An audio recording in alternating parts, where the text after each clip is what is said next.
again, Book 1, Antiquity of the Jews, Chapter 2.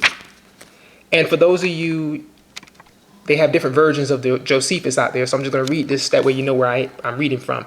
It says, concerning the posterity of Adam and the 10 generations from him to the deluge. Do you see this, my brothers and sisters? Now, let's see something here.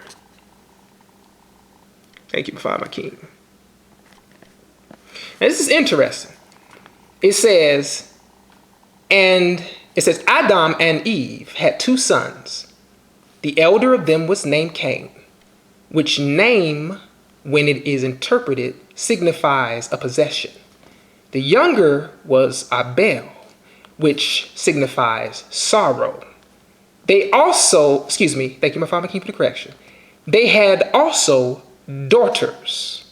So now what we're seeing, according to Josephus, because you had scientists that had an issue and they couldn't really understand or pinpoint whether or not Adam and Hawa had other children. But according to Josephus, the man who lived during the time of the apostles, the one who saw the temple destroyed in 70 AD, who had access to records that we don't really have as far as the historicity in a sense. We don't have everything that Josephus has, but we have the scriptures, which Josephus had, correct? So we see that Josephus bears a different record than what the scientists are saying. You understand, my brothers and sisters? Now, let's go to Antiquities of the Jews, chapter 6. And it says, I'm still in Antiquity of the Jews, book 1, chapter 6. In a heading, so that way everyone who has Josephus can go and look. It says how every nation was denominated from their first inhabitants. Let's read and let our Father King teach us. It says, now they were the grandchildren of Noah, in honor of whom names were imposed on the nations by those that had first seized upon them. Japheth, the son of Noah, had 7 sons. They inhabited so that beginning at the mountain Taurus and Amanus, they proceeded along Asia as far as the river Tansis and along Europe to Cadiz, and setting themselves on the lands which they light upon, which none had inhabited before, they called the nations by their own names. Now that's interesting, because scientists tell us, according to their theories, that the Neanderthal made it with other humans and they actually went across from Africa into different parts of the world.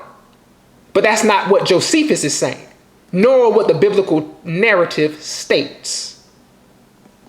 It says here, for Gomar founded those whom the Greeks now call Galatians or Gauls, but were then called Gomerites. Magog found those that from him were named Magogites, but who are by the Greeks called Scythians. Now, as to Javan and Madai, the sons of Japheth, from Madai came the Medians, who are called Medes by the Greeks, but from Javan, Ionia, and all the Grecians are derived.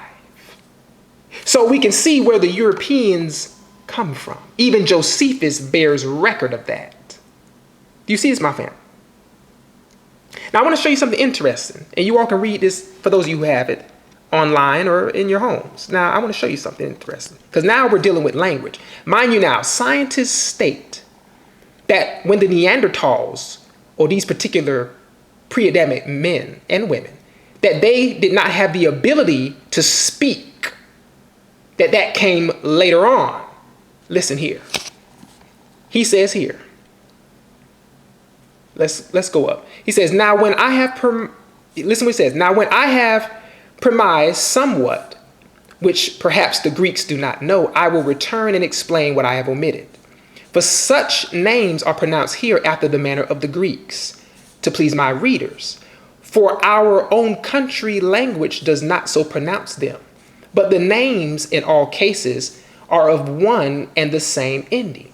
For the name we here pronounce Noeas is there Noah, and in every case retains the same termination. So he's dealing with the differentiation pertaining to names and how they were pronounced according to the languages. You see this? The Greeks had the ability to speak different languages. You see this, my family? And he's making a differentiation between his language and the pronunciations pertaining to names. Do you understand? The Greeks had the ability to speak after our Heavenly Father confounded the nations, according to Genesis, the 10th chapter. So why is scientists telling us that as far as the Neanderthal, they didn't have the ability to speak? Do you see this, my family? Thank you so much, my Father, my King. Now, what we need to do is, again, to examine as far as what the scholars were doing and what the scientists were teaching regarding these pre-Adamic race of men that basically we come from. And I'm going to look at something interesting as far as the introduction to humanities. See, this is dealing with what is taught in academia today, to where people now are being misguided in a sense, as far as to where they're disregarding the Bible and they're saying that we come from a different race of people. And this is by Pharaoh, Landmarks in Humanities, the 4th edition. Now let's look at something interesting regarding what's being taught as far as humanities. I'm going to be reading from chapter 1, and it talks about origins, the first civilizations. So I'm going to be reading from that chapter. We're going to examine, now during this time, based on what the scientists are saying, in prehistoric culture, there was 3. You see, it's my family. So you had the Paleolithic, or the old stone, and here's the time frame for it. And we looked at that when we looked up the word, correct? Here's another prehistoric time period, the Mesolithic time frame, which is known as the traditional stone. And here is the time frame. This is the dates that the scientists are giving us. So if they're off here, then that's a problem. Here is another, as far as the prehistoric culture. It's the Neolithic, which is the new stone. And here is the dates for that. So now what we're going to look at something interesting. We're going to look at Paleolithic culture. And this is what it reads. It says, the landmark event of Paleolithic culture was the making of tools and weapons. Now, did any of you all see that in Genesis? Did you all see that? When you contrast the scriptures from what I'm reading now, what's being taught in academia, are you all seeing any parallels to it? Let's continue. Tool making represents the beginning of culture, which in its most basic sense proceeds from the manipulation of nature. The making of tools, humankind's earliest technology, was prehistoric peoples. Do you see this? This says, was prehistoric peoples' primary act of extending control over nature and a fundamental example of problem-solving behavior. So they're telling us how, according to what they're saying, how our ancestors act during that time. Listen carefully. Mind you, I want you to, hold on, let's stop. I want you to remember what our Heavenly Father did when he gave man, according to Genesis chapter 1, he gave man dominion. Notice how he gave man and beast, the animals, he gave them the green herb as far as for food, right? Now let's continue. It says the earliest Paleolithic tools and weapons found in Africa and East Asia included cleavers, chisels, spears, harpoons, hand axes, and a wide variety of choppers. This hunting technology evolved during a period of climatic change called the Ice Age, which occurred between roughly 3 million and 10,000 years ago. Do you see this, my family? So what the scientists are trying to tell us is that these earlier men and women, these hunters, they were basically eating the animals. But the scriptures doesn't state that in the time when Adam and Hawa were created. Our Heavenly Father did not give Adam and Hawa the command to eat the animals. And he did not give, thank you so much for following my king. He did not have the animals were not eating the humans or hunting them. Everything was in perfect harmony before the fall. Now, let's look at something, because we looked at the introduction to humanities. And that's enough for now on this end, unless I find a king lead for another time. But now we're going to go into ancient classical humanities. And this is from Seminole State College of Florida. Let's go into this, because this is what's being taught. And I find the king has to deal with what the scientists are trying to come against his word, to discredit his word. But you scientists, you're not gonna do it. You're not going to come against my father, my king's word. And this is from Gloria K. Farrell, which is the same name as far as Introduction to Humanities. Now what we're going to do is examine the introduction, which is known as Prehistory and the Birth of Civilization. This is where we're going to deal with 7 million BCE to 1500 BCE. You see this, my family? Now, let's go to prehistory. Let's continue. It says here, the study of history before the appearance of written records in enterprise that originated in France around 1860 is called prehistory. I want you all to keep that time frame in mind. In the absence of written records, prehistorians depend on information about the past provided by the disciplines of geology, paleontology, anthropology, archaeology, and ethnography. For instance, using instruments that measure the radioactive atoms remaining in the organ elements of the Earth's strata. Geologists have determined that our planet is approximately 4.5 billion years old. You see this? So notice the method of how they're gathering information. Do you see this, my family? Now, let's look at something interesting. Let's go down, and you all can pause and read as you're led. Now, it says here, let's look at something. It says, the earliest organic remains in the Earth's strata are almost 4 billion years old, from one called organisms that inhabited the watery terrain of our planet. Higher forms of life very gradually evolved. Listen to what it says. Some 100 million years ago, dinosaurs stalked the Earth, eventually becoming extinct because possibly, thank you, my father king, for the correction, possibly because they failed to adapt to climatic change. 80 million years ago, mammals roamed the Earth's surface. Listen what it says. Although even the most approximate dates are much disputed, it is generally agreed that between 10 and 5 million years ago, ancestral humans first appeared on Earth, probably in eastern and southern Africa. Now that's interesting that they recognize Africa. So the question we all who are in the truth need to ask is, where did these humans come from? Who are they? Where do they come from? Let's continue. It says, listen carefully, please. Thank you so much for following my king. It says, the exact genealogy of humankind is still a matter of intense debate.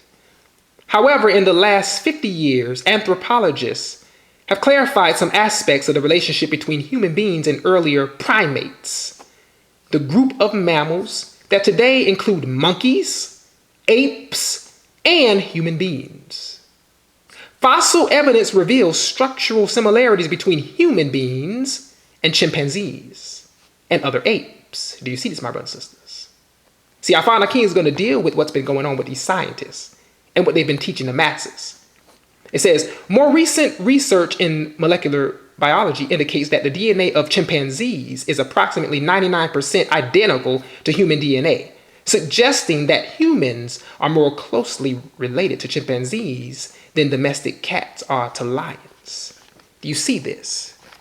Now, remember when we was looking in the dictionary, our Father King exposed to all of us to see the fact that they talked about the Stone Age. So let's deal with this as far as Paleolithic Old Stone culture. And here's the time frame. Listen carefully. It says early in the 20th century. Keep that in mind now. Early in the 20th century, anthropologists discovered the first fossil remains of the near human or proto-human creature known as hominid. And I want all of you, as you're led, you pray about it first, as you're led, find out what the hominid is. Do you see this? This is what the scientists are telling us. But our Father King's dealing with them for our edification. Listen. It says here again, early in the 20th century, anthropologists discovered the first fossil remains of the near human or proto-human creature known as hominid, who lived some 5 or more million years ago. Hominids live in packs. They gathered seeds, berries, wild fruits, and vegetables, and possibly even hunted the beasts of the African savannas. Wait a minute. Where do we see Adam and Hawa before the fall hunting animals? Where do we see Adam and Hawa in the record being hunted by the animals that our Heavenly Father and our King gave dominion to them? He gave them dominion over the creatures, over the animals, the beasts of the field, the fowls of the air, the fish of the sea. Everything that moves was under their dominion. So who are these people here who are hunting the animals? Listen. Thank you, my Father, my King. Hominid footprints found in South Africa in the mid-1990s and fossil remains uncovered since 2002 in Central Africa and near the Black Sea suggest that hominids may have walked upright as early as 6 million years ago. So, if that's the case, where's Adam? Where's Hawa? Where are they? Who are these people here? Do you understand, my family? Now let's look at something interesting. It says here, let's look at this. It says diverse groups of the genus Homo left Africa at different times, some coexisting before dying out. The branch that represents our ancestors, that is modern humans, Homo sapiens, departed from Africa some 66,000 years ago. But we just read in the scriptures the dispersed of the nations. We read in Josephus as far as when everyone was dispersed. Do you understand? So now let's look at the Neanderthal. It says some 100,000 years ago, a group of humanoids with anatomical, thank you, please guide me, Father King. Anatomical, thank you, Father King, anatomical features and brain size similar to our own appeared in the Neander Valley near Dusseldorf, Germany. And for those of you who know how to pronounce that, I don't mind being corrected. But understand where the word Neanderthal came from. It came from the Neander Valley. Listen, the burial of human dead, their bodies dyed with red ochre among Neanderthals, and the practice of including tools, weapons, food, and flowers in Neanderthal graves are evidence of the self-conscious symbol-making human known as Homo sapiens. So what they're saying is that the Neanderthal was the first to actually acknowledge the dead and show emotion. Basically, it's saying how they buried their dead. That's powerful. Because when you read in the book of Genesis, isn't it amazing how when our Heavenly Father questioned Cain, he said, where's your brother? And of course, Cain tried to hide it, or Cain. But what did our Heavenly Father say? He said the blood, he can hear the blood calling from the ground. So Basically, scientists are saying that the Neanderthals were the ones who knew as far as how they buried their own dead. Let's continue to learn about them. It says, characterized by memory and foresight, these now extinct cousins of modern day humans were the first to demonstrate by their ritual preparation and disposal of the deceased a self-conscious concern with human morality. So they're letting us know that they was the first that demonstrated as far as feelings for the dead. Do you see this? Listen. That concern may have involved respect for or fear of the dead and the anticipation of life after death. So scientists are saying that the Neanderthal, they were the first to basically have this anticipation of life after death. Do you understand? Do you understand, my family? Let's look at something interesting too. Because see, the scientists regarding how we know in the scriptures how man began to speak as far as the languages. Listen here. It says the development of the primate brain in both size and complexity was integral to the evolution of Homo sapiens. Over millions of years, the average brain size of the human being grew to roughly 3 times the size of the gorilla's brain. Equally critical was the growth of more complex motor capacities. Gradually, let's listen to what the scientists are saying and compare that to the scriptures. Gradually, verbal methods of communication complemented the nonverbal ones shared by animals and proto-humans. Over time, modern humans came to use spoken language as a medium for transmitting information. That's powerful. This is what's being taught. But see, let's go back to Genesis. Because the scientists are saying that over time, they didn't have the ability to speak. Over time, they begin to develop it. Go back to Genesis. See, we got to be able to contrast this with the word. And this is how true students of the Most High should be. To hear the whole matter, to try the spirits, see if they be of the Most High. So let's go back again to Genesis, the 2nd chapter. Let's see if Adam had a problem with speaking. Let's go back again and look at this.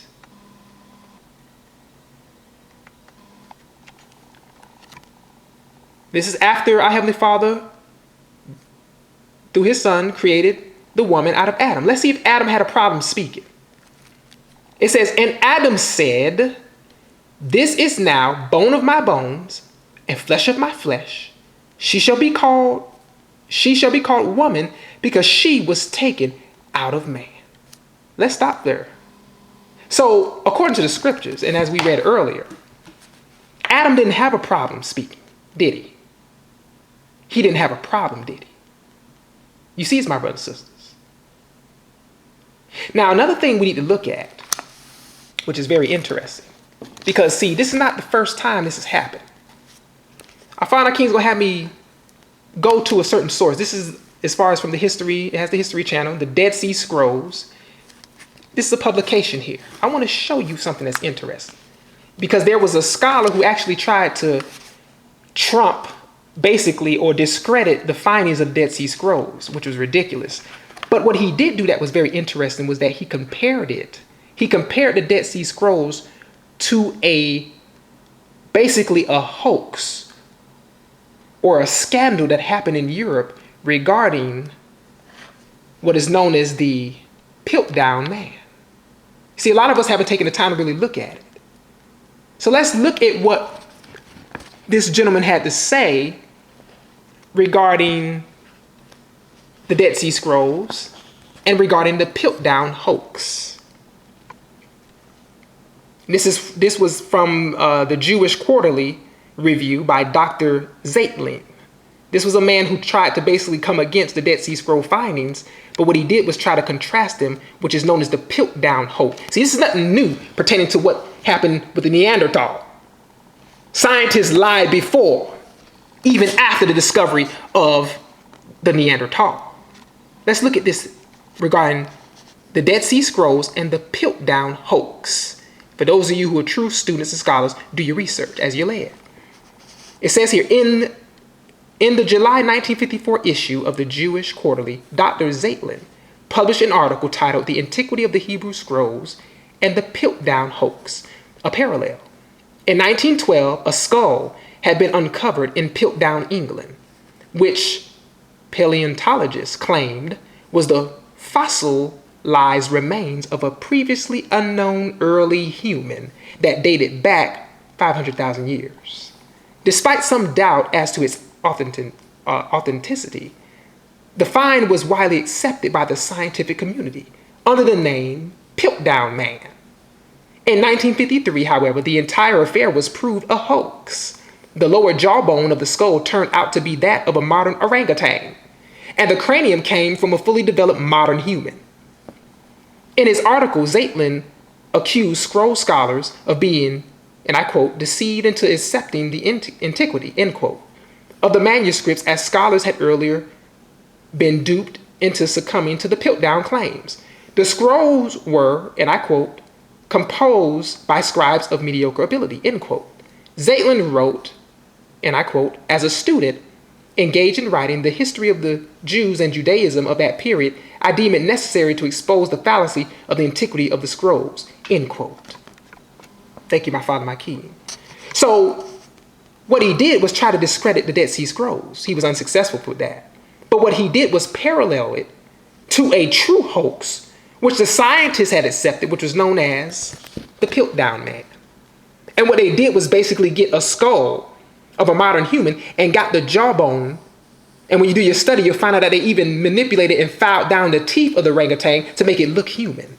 And it took over 40 years for it to be exposed. So my question, rhetorical, to all my brothers and sisters, if they lied even during that time, what makes you think they haven't lied back then? As I find my king lead, this will be a continuation dealing with the doctrinal issue. I love all of you. Maranatha.